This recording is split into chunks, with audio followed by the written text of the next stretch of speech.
No, it takes a daily grind. It takes a month of daily grinding to accomplish the smallest task, right? And when you write it out, you see it differently. I think being able to step outside of the thought by putting it on paper, it allows you to see it differently. And it just allows us to almost like force a perspective shift. Like we're seeing things in tunnel vision. We're like, this is the way that it is because it's in my head. When we put it there, then we can actually step away from it. It kind of becomes like tangible in a sense. Okay. What if this doesn't mean what I thought it meant before? What else could it mean? Like if you're not working out, you're not helping yourself. Regardless, if you're not doing any kind of fitness, that's the most important vitamin you can take. Your life will never suffer by not drinking. It changes your likes and dislikes. It changed my whole friend group. I don't have any friends from those days. I got on antidepressants at a very young age because of alcohol. Like looking back now, I can see that. But when I'm in the moment, no, it's not the drinking.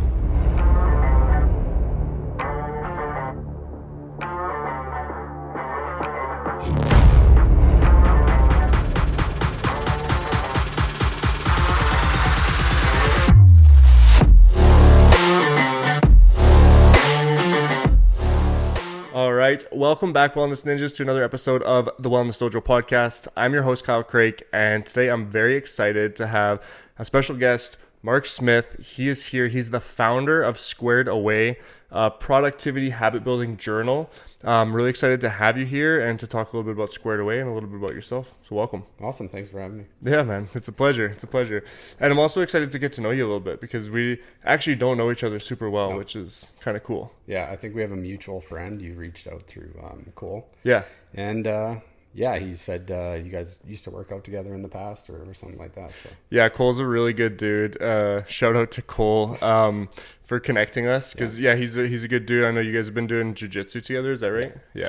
Yeah. He brought me to some of the classes as well because as you know, I do kung fu primarily, and I was talking to Cole and I was like, I really want to try jiu-jitsu. Like I've been wanting to try it for a long time, and he was like, well, you should come to our open mat. It's on Wednesdays. Because that was just like the only day that worked. So I was like, okay, sure. So I went and I showed up and he's like, it's a good time. Like it's really low key and you can just kind of like learn on the fly. So I was like, that sounds cool. So I show up anyways and we go through a bit of a warm up and the instructor was just like, all right, guys, we're basically just going to roll today. Oh, okay. And I was like, oh, damn. Okay. So I'm just rolling with like all these like blue belts, purple belts, and I just got I got my ass kicked so bad, just choked out constantly. But it was a good group of people. They were pretty patient with me, I'll say. Yeah, no, we have a good group. We're pretty inviting. But once you've been there for a week or so, maybe you caught it your first night, but after about a week, we kind of lay it on you. Yeah, definitely. I was going consistently for a couple of months at least. I got hurt, not in jiu-jitsu class, but I ended up getting hurt, and so it kind of took me out for a while. But I was going pretty consistently, and I was starting to feel like I was getting some foundations down, which was nice. But still consistently getting my ass kicked every night. That will happen. Yeah. It's humbling, that's for sure. It's I grew up playing hockey, and I thought I'd been in hockey fights, and I thought I was a athletic, tough guy, and I went into the Calgary gym and a guy half my size folded me up, and I said, "Oh, okay. There's different levels to this." So yeah. Martial arts is both a very humbling sport and also a sport where you can feel like a lot of accomplishment and triumph, right? Oh yeah, big time. How long have you been doing jiu-jitsu for? So it's been I started a year prior to COVID, and then COVID kind of shut us down, so we missed 2 years there, and I started rolling again. I actually got a pretty bad injury. I kind of tore 2 tendons in my shoulder. So I had to take some time off, a year off there. So probably about 5 years, but I've had some gaps in there. Yeah. 5 years total. So how have you found the progression throughout it? Like with the injuries and everything like that, have you found it difficult to progress through like the levels and just the different techniques? Yeah, so when you first start, you start seeing the progression, and then COVID came along, like I said, and kind of shut us down. And I tried doing the online, and I couldn't do it. It wasn't the same. There was no resistance. We're drilling moves, and I should have had better discipline and stayed with it, but I kind of fell off. Once things opened back up, I went back, and you start improving again, but you start, I had an unfortunate injury. And I kind of worked through that to a point where the surgery came along, and then the progression through the surgery, watching all my friends, my teammates get better and better, and not being able to roll, that kind of hampers your spirits. But now that I'm back rolling, it's been since December I've been on the mats, and it's the progression is skyrocketing. I'm back in full force, and we're it's an interesting thing with all sports, but with martial arts in particular, because martial arts is so personally driven, right? Like the way that I think about it with like hockey or soccer or any of those sports, you have a team around you that's, your success is also dependent on them. Whereas with martial arts, it's kind of the same, but kind of also very different in the sense of, like, yeah, we train together and we push each other and we help each other get better. But when you actually go, it's game time. It's like you versus you in many, many ways. And when you're going through that process of having an injury and sitting on the sidelines, it can be really tough because, you want to be there. You're supporting the people that you train with, and you're still learning from watching them a little bit too, even. But I've always found that where it's just so gut wrenching because you're like, I want to be making progress right now. Right? When you're not, battling with them or sweating, and you can see your teammates excelling. You can see them getting better. Yeah. And you're just sitting there not being able to do anything. And then, but it's pretty rewarding being back and being able to, grind with them. And yeah. So it's a good segue to kind of what you've built here, which is Sqrd-Away, this really cool journal. Can you talk a little bit about it? Explain it for the people who are listening or watching. Yeah. So Sqrd-Away, last November I was trying to find a better way to get a day-to-day consistency, right? I have all these tools that I've read in books, Extreme Ownership, Atomic Habits, things like that, all these principles, and I'm like, you know what? I grabbed a notepad, I wrote down, priorities, I wrote down nutrition, I kept building this every day. I kept working on it. And I've got it to a point where it's obviously in production. It's on the website. But it's something that you can go to every day and have a consistent perspective on how your day went. Mm-hmm. It's made a change in my life. There's a development log in there that, you use it for 30 minutes a day, no distractions, and it basically built itself. Right? So it's something that a person can use to create consistency in their life. Yeah, that's one thing that we were talking about off air before was it is like a really like simple thing. Like when you look at it, it's very simple. It's like you said, it's like the same thing every day.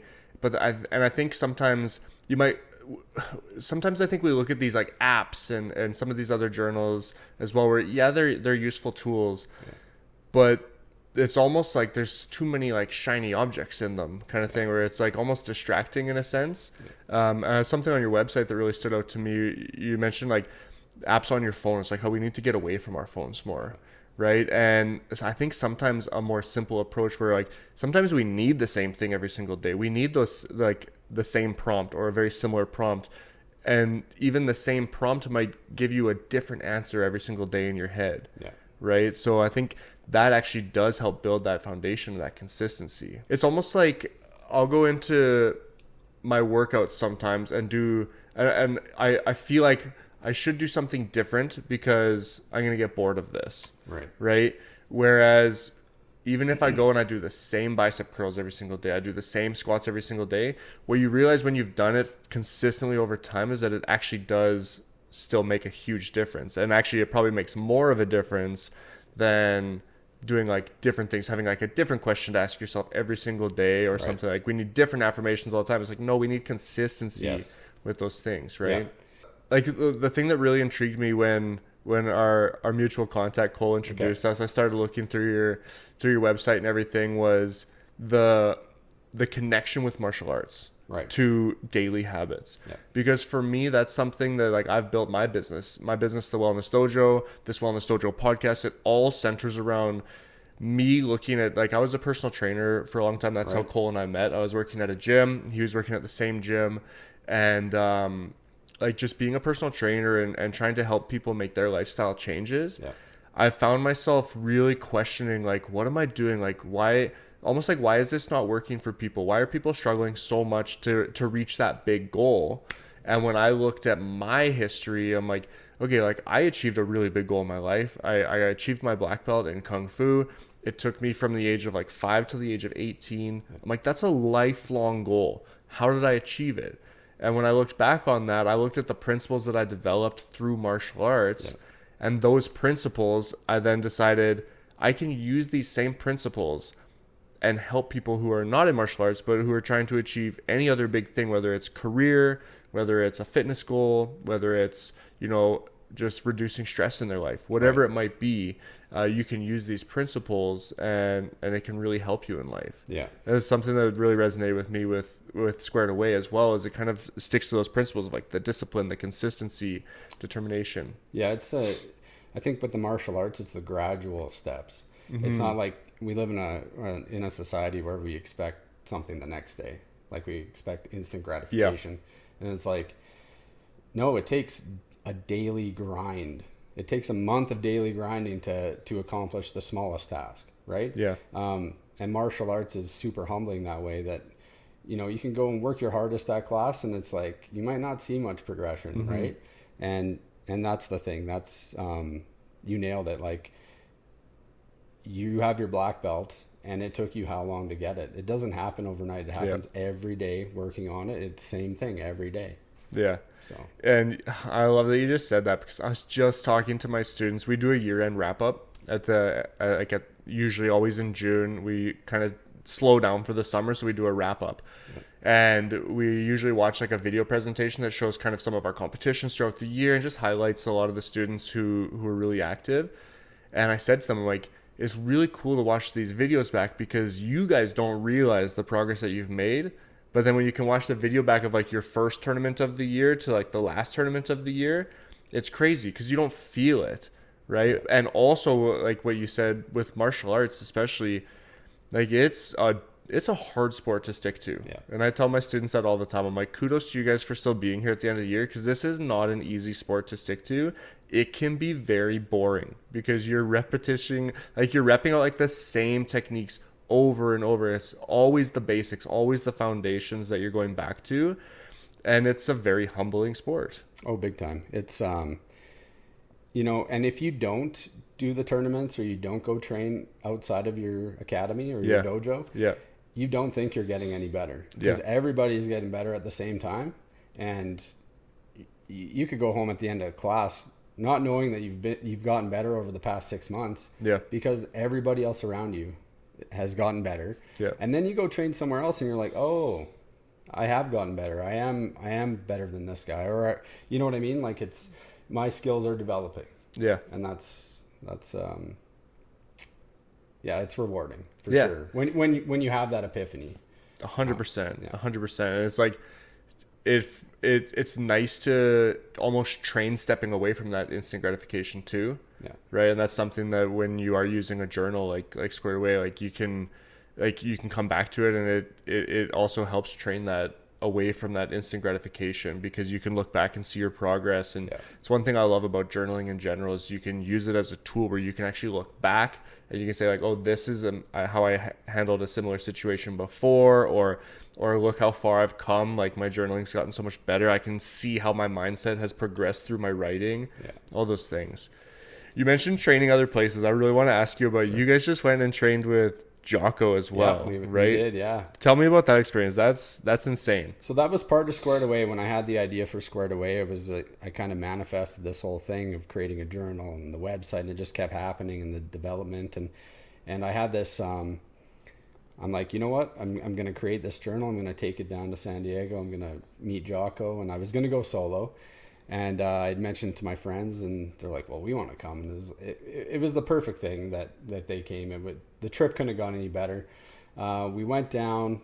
We had a plan to head to Open Mat on Sunday and at Victory MMA. And, you know, it was on a on a prayer, right? That Jocko was going to be there. And it couldn't have worked out better. We went there. We started rolling with all the locals there from San Diego, and Jocko showed up. His daughter Raina was there. He's an intimidating guy, to say the least. I don't think I realized how big he was. He's built like a fridge, and he kind of sat on the sidelines there for a bit, and I ended up rolling with his daughter Raina, who's an absolute beast on the mats, and she's going to do like big things. And unfortunately Jocko wasn't rolling that day, but we got to spend time with him, and he was super inviting, like super normal guy, stoic until you start talking to him, and then he's just one of the guys. Was able to give him a journal, and he appreciated that. It's a lot of his principles in the journal. And it was unbelievable. Like, it couldn't have gone any better. So. That's so cool. That's awesome. What a good experience too. Yeah. So you didn't have anything like set up with him. You guys just kind of went, and you were like, let's go train here. That's going to be a good experience no matter what anyways. And if we kind of get the chance to meet him, then that's a bonus. Yeah. I just want to manifest it. Like, how many guys are sending Jocko's DMs or Instagram posts or emails, and it was like, you know what, we're going to go there. If it happens, it happens. We got to train at Legion AJJ, which is another world-class gym there. And we just made it a jiu-jitsu trip for 4 days, and it couldn't have gone any better. It was perfect. That's awesome. Yeah. I love that. Manifest it. Yeah, it was. I did. And, and that's the thing. Like, I kind of was manifesting this, and I kept it close, this whole Sqrd-Away thing, to myself. My family knew, and, I just keep it quiet, produce it. And, when I told my daughter, she's 12, I said, I'm going to go try and give Jocko one of these journals, and to go down there and to get a photo of me giving it to him, and then, send her that picture, and her reply in text was, "Oh my God, Daddy, you did it." And like, I got goosebumps right now thinking about it, just to show her, like, you can do things. You can do whatever you want. Yeah. You just have to work hard and keep grinding. Yeah. It's no different than martial arts. Yeah. I was just going to say that. Yeah. I love that. That's so cool, man. Yeah. That's so cool. You mentioned kind of like the principles being the same. Like, can we talk a little bit about just like, what are the principles that went into the book, and kind of why those principles as well? So I guess so I read Extreme Ownership, would have been 2016, I think. And they've got, 4 main principles in that book, like cover, move, simplify, prioritize and execute, and like, detach and assess, or decentralized command, sorry. So once I started implementing those in my daily, just in my everyday life, my life started getting better, started becoming clearer. And so with being able to put these into this journal, it creates clarity for me. And that's what I'm hoping it does for other people too, because, my life was kind of a mess prior to reading that book, and that's, so we've got a family log in the journal, which is like, you sit down at the end of the day and you kind of reflect on, how was your family life, right?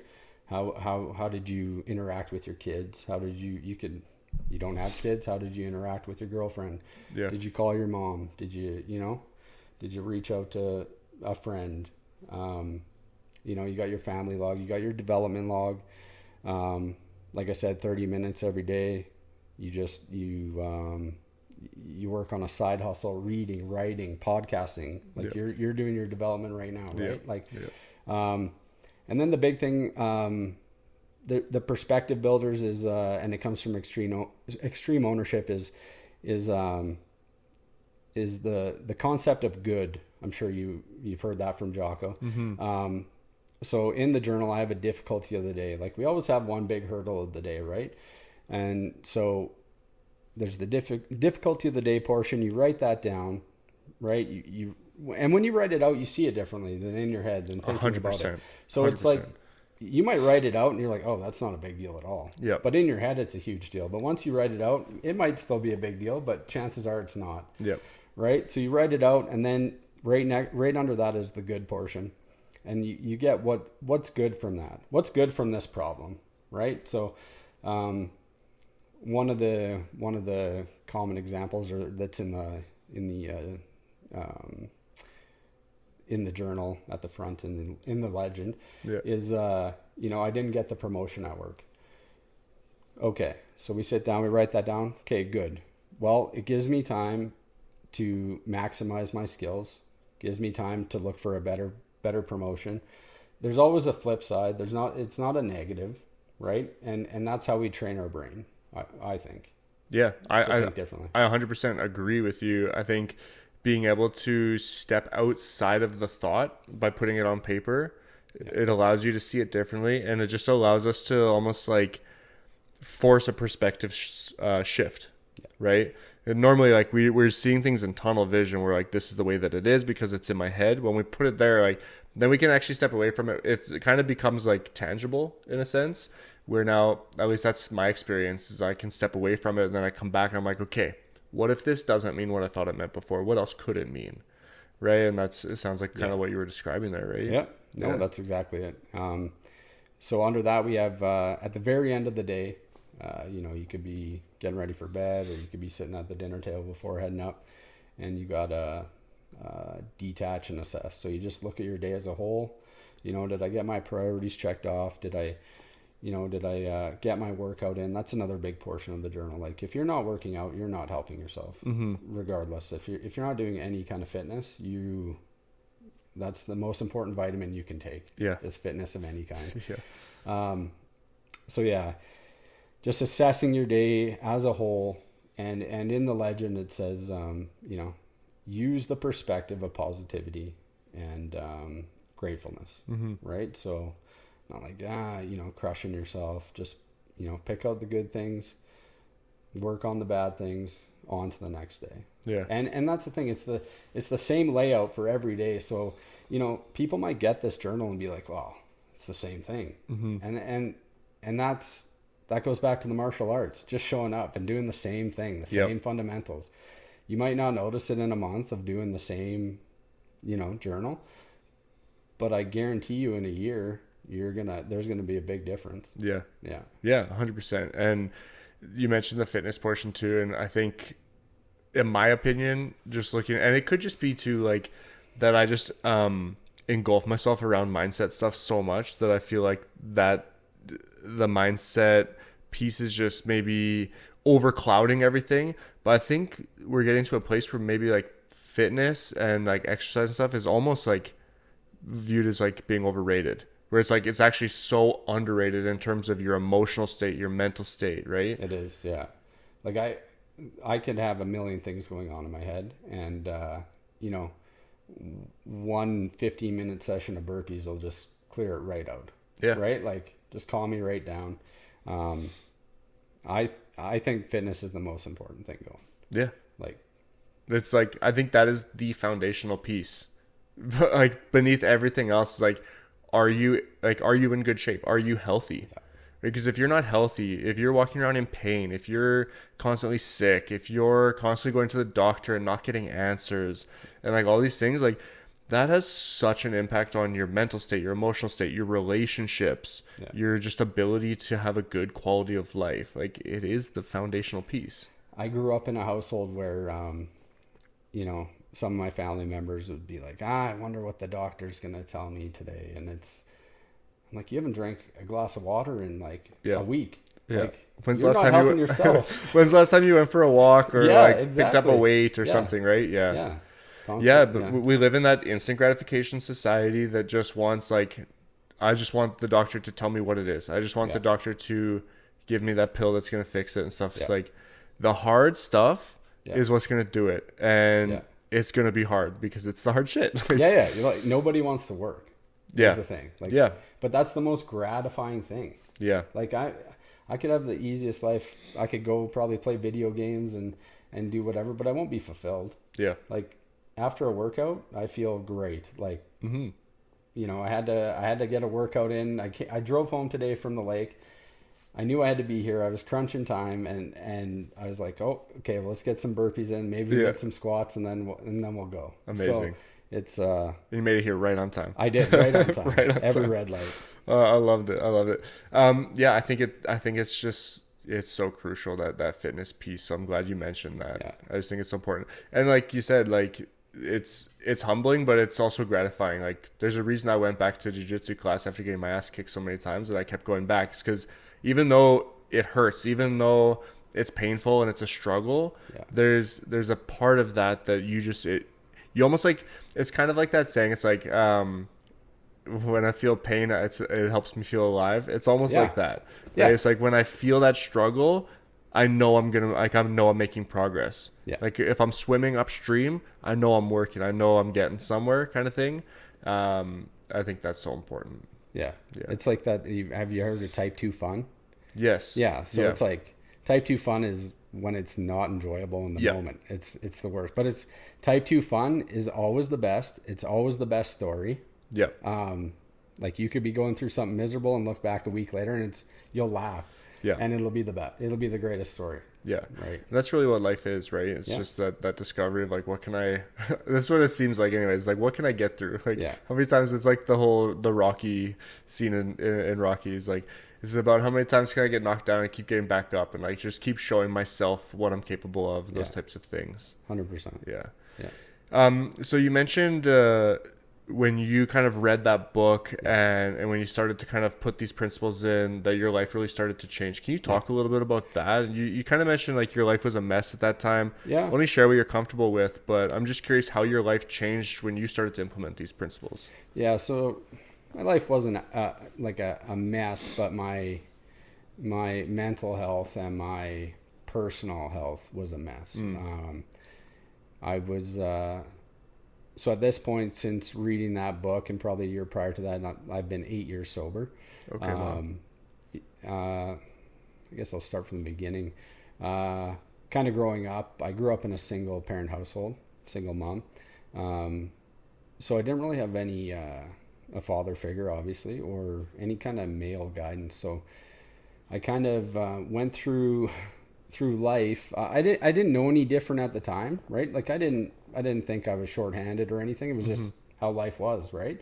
But looking back now, man, I could have used some guidance in that area, and I found myself lost, and the only way to escape was alcohol.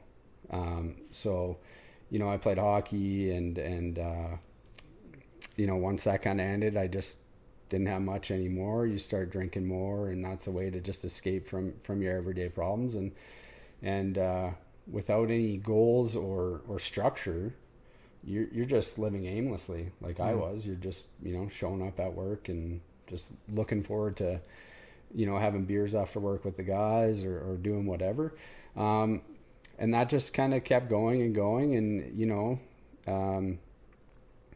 it wasn't until, we had our first child and I woke up and I was hungover on a family day, and for no reason, just drinking by myself, and I said I can't do this. I can't do this to my family. I can't do this for myself. So I actually, on family day, I went to an AA meeting, and I went through that, and I'll tell you right now, as far as AA goes, even if you don't want to stick through it or whatever, just show up there, because you'll walk in there because everyone thinks they're the only one with that problem, right? Like I thought I was no one's as bad as me. No one drinks as much as me. And when I walked in there, it was like I'm not the only one, right? Like I was like, oh, there's others like me. Yeah. And that really helped me. That community. It wasn't so much the community, just we're our own worst critics, right? And I just thought I was the worst. Yeah. Like there's no one like me. There's no one worse than me. And just being able to walk in there and hear some other stories of like, oh man, people are struggling like me. That was huge. So I ended up, I went a year and a half without drinking, and I didn't fulfill the AA thing. I didn't want to have that as a crutch. I started running. I started doing some other things, kind of switch habits. Mm-hmm. And then, a year and a half came, camping season came, and it was, you talk yourself into it. I'm better now. I'm different, so I'm like, I'm going to get some beers. And I started off, I'm like, oh, I'm just going to have a couple. And I did, and it started great. And I had a respect for it. But that stuff that you're addicted to creeps back up on you, and it just won't stop. So I had to quit again, and then luckily heading up to, luckily I was able to maintain, a working life through all of this. Yeah. Right. Like I guess I'm not really talking much about that. And my wife, who is an absolute saint. Shout out to Tammy. When I mean a saint, she's an absolute saint, for putting up with me. And, so I managed to work through this, and I ended up offering to go for a job up to Tuktoyaktuk, up on the North Shore of Canada. Okay. To do an overhaul of their utilities up there. And, I was prepping to go up there, and I picked up extreme ownership at the Costco in Okotoks. Okay. And I read that, and it was kind of, the flights were perfect. It was calm. It was, nature. You're seeing nothing but a beautiful area up north. And it just was perfect timing. It was perfect everything, and it really spoke to me. And it was just something I grasped. And it just, from that trip on, everything just started falling into place when I took ownership of the things I was doing. Yeah Really cool, and congratulations. Yeah, thanks. Cause that's awesome. I've done like small, like when you were talking about kind of the year and a half, and then like you kind of like, okay, maybe I'll have a couple and stuff. Like I've done that before too, where like I'm not sober or anything like that, but I've gone like 2 years before without any alcohol, just as a personal choice of like, kind of similar where, I kind of just got tired of like, when you're younger and you're constantly trying to just like hang out with your buds and stuff, I kind of started to hate the feeling of like, I wanted to go and train, but then like my body didn't want to do it, or like I had a headache, or like you just feel like shit the next day. Yeah. And I got to a point where I was like, you know what? I was like, I want to compete this year and like do my best. I'm like, I'm just gonna cut it for competition season. And so I did that. And then from there, like it was almost like a nice snowball effect, which can easily happen the other way, which I've seen too. But just paying attention to how good I felt and like how I felt different in positive ways, it made me not want to do it. And then also realizing that like when we'd go out and celebrate afterwards, I didn't have to have a beer to have fun and to like enjoy the celebration stuff. And then I actually started to notice, and that's what I notice in life now. I'm like, I actually enjoy myself more when I'm not drinking. Yeah. Right? Yeah. Was that a big piece of it for you too? Like just in like kind of maintaining the consistency with it, like reflecting on how like the positives to it? Yeah, it was limiting the bad decisions first off. Yeah. Like not like I'll tell anybody, your life will never suffer by not drinking. Right? Like there's no negative to it. So true. There's no negative. But once you stop and you said you noticed other things in your life, then I also chewed tobacco. I chewed tobacco for 20 years. Okay. And then so, the drinking stopped, and I still had a vice of tobacco, but I started running, right? And I switched habits of running, for alcohol, and that was kind of going for me. And I'm like, I wonder how much better at running I can get if I, limit my tobacco now. Yeah. And then you just start slowly switching out these habits, and it's gradual. And it made such a huge change. Like 20-year habit of chewing tobacco gone, and it's all stems from not drinking, right? The thing about not drinking you got to be prepared for is it changes your likes and dislikes. It changed my whole friend group. I don't have any friends from those days. This might be a touchy subject with the Oilers in the finals right now, but like I used to play hockey, I used to coach hockey, and I used to watch hockey because it used to be a reason to drink beers and stuff. And I thought I loved it. And then once I quit drinking, I'm like, I could take it or leave it. Like, I don't feel the need to sit down and watch a whole game. Yeah. There's other things I could be doing. Yeah. But back to, you know, a lot of the drinking, and when it was heavy, one thing people don't realize is that the change in your brain that's happening, right? So at a young age, I was drinking and I found I was depressed and all this. I got on antidepressants at a very young age because of alcohol. Like, looking back now, I can see that. But when I'm in the moment, no, it's not the drinking, right? It's not the drinking. Yeah. Oh, I have all this anxiety. You know, you go on a night of drinking, you wake up, you're depleted, your whole body's depleted, your brain's depleted, and I'm like, have anxiety, and it's like, well, I guess I need anti-anxiety meds. Yeah. Right? And it's hop on that. And it's easy to look back now and see that, but it's hard in the moment. Yeah. And that's how, you know, I quit SSRIs after, you know, 15, 20 years of taking those. Yeah. So it's, it does a lot to your brain, and nothing's good about it. No, I appreciate you opening up about that, because like I really do think that, like, kind of similar to how we talked about exercise before, I think alcohol is like, it's really underrated on how the negative effects that it has on you. Yeah. So like, even myself, like I've suffered with some pretty bad anxiety in the past, and still kind of suffer with anxiety a little bit, but when I'm drinking, I notice it more. And it's like, and once I started to notice the connection, I couldn't not notice the connection. Whereas like, if I was feeling a little bit anxious and you like had that drink to, almost like that nightcap to try and like calm you down, like those are the nights I started to make the connection. Like, those are the nights where I couldn't sleep. Like, my brain would just start to go, and you'd like feel that anxiety would just be so heightened. It's just little things like that just seem to pile up, where you're just like, this, why do I do this to myself? Right. Yeah.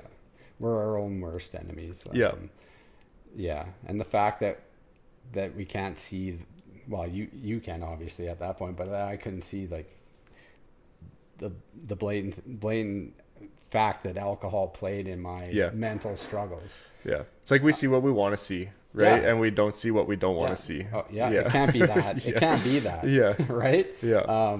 But then again, not putting in the work, not recognizing, then, hey, doc, fix my anxiety. Yeah. Right? Like we talked about that earlier, and you got to put in the work. You'll feel fulfilled. You'll just take your life to a whole nother level. Yeah.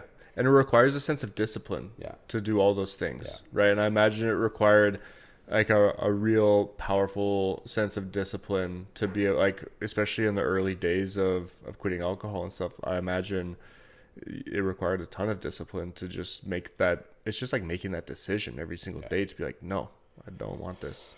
Well, when you have your whole life was based on alcohol or the consumption of it, or how you acted, how you, I'd be an extrovert on alcohol, and it's, I don't like being in big groups anymore. I don't have the mental stamina now. Yeah. To talk to a bunch of people so I got to be not concise, but I like deliberate with my time and the situations I put myself in. And so I avoid things. I avoid, big groups and not because I'm scared or anything. It's just, I don't have the time for it. Yeah. So. And I think that is a level, like that is kind of like a definition of discipline almost. Yeah. Right. A lot of times we see it or hear it as almost a negative when we hear the word discipline. It's like, I have to give things up. But really it's just a decision to kind of put yourself in a position to succeed. Yeah. It's just making those small daily decisions that put you in a position basically to be the person that you want to be. Yeah, no, exactly. And surrounding yourself with those people. Like we brought up Cole yesterday. Like, I have the greatest group of friends at jiu-jitsu. Like, they've all strangled me. I've strangled them. Well, minus Cole. But we'll fight to the death, and then we're the happiest we've ever been. Yeah. And I'm sure you have a group at Kung Fu that it's, you know, and I know I can call any one of those people in the middle of the night and they'd be right there. 100%. Right? Yeah. As where I have other friends, it's like you might not, you know, get the phone call or whatever, but it's just the comfort of knowing that I have that group. Yeah, it's a safe group. Yeah. And it's the decisions that you made that help you get that. Because I know there's people probably listening to this that don't feel like they have that group, or that just don't. Maybe they just, I don't know. I've been there in my life before too, or, you know, a good example. You watch like the show Friends, and you're like, "Where's my friend? Like, where's my group that like we hang out every day in like this imaginary world?" But the decisions that you make start to align you with those people, with those groups. When you start to live a life more of, you know, self-growth and self-development stuff, you start like, you attract more people like that, and you deter other people who aren't in that realm. Yeah. Right. And 100%. So that's what I would say to anybody who's listening, and I'll throw it to you as well. But, you know, if you're listening to that and you're going like, yeah, but like, I just like can't seem to find that group. It's like, it starts with you. You got to start like being the person that you want to be first, and then those people that are going to be that support system will just kind of naturally magnetically gravitate towards you. Yeah, or you'll just randomly bump into them. Like, you start, if you're a runner, go to a marathon. Yeah. Start following people on Instagram.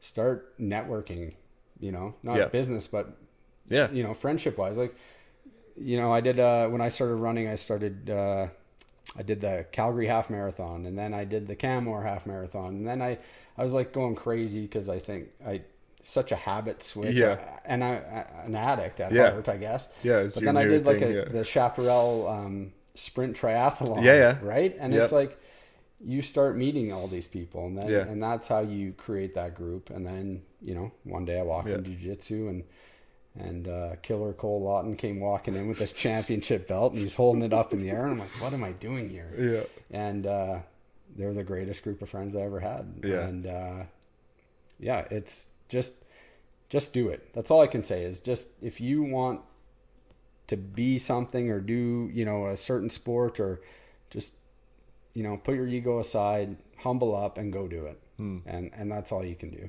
And you will find those people. Yeah. I love it. This is one of the things I love about doing this podcast is it is that for me. It is like an easy way to connect with people like yourself, like-minded individuals, and just, you know, really just have a touch point with people like that too. And people who are also like, it's a collective, right? Yeah. Like, we all often think, like, I'm sure you've maybe had this feeling as well as I've had with my business. It's like, I gotta go and like help people, and I gotta but it's not just me. Like, it's a collective. Yeah. And when you can connect with more people who have similar goals to you, then you can come together as a collective and help promote each other and help just like share that same message in different ways. And I just think that's so important. Yeah.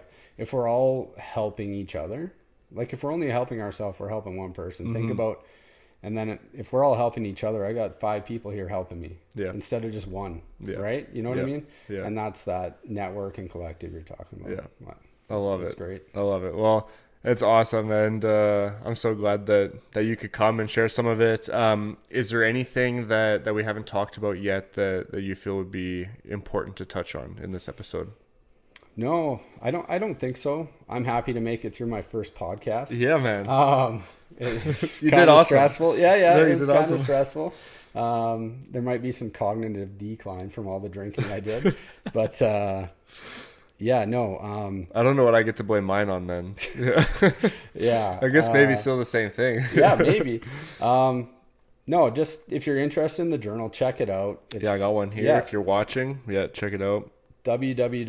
Sqrd-Away.com.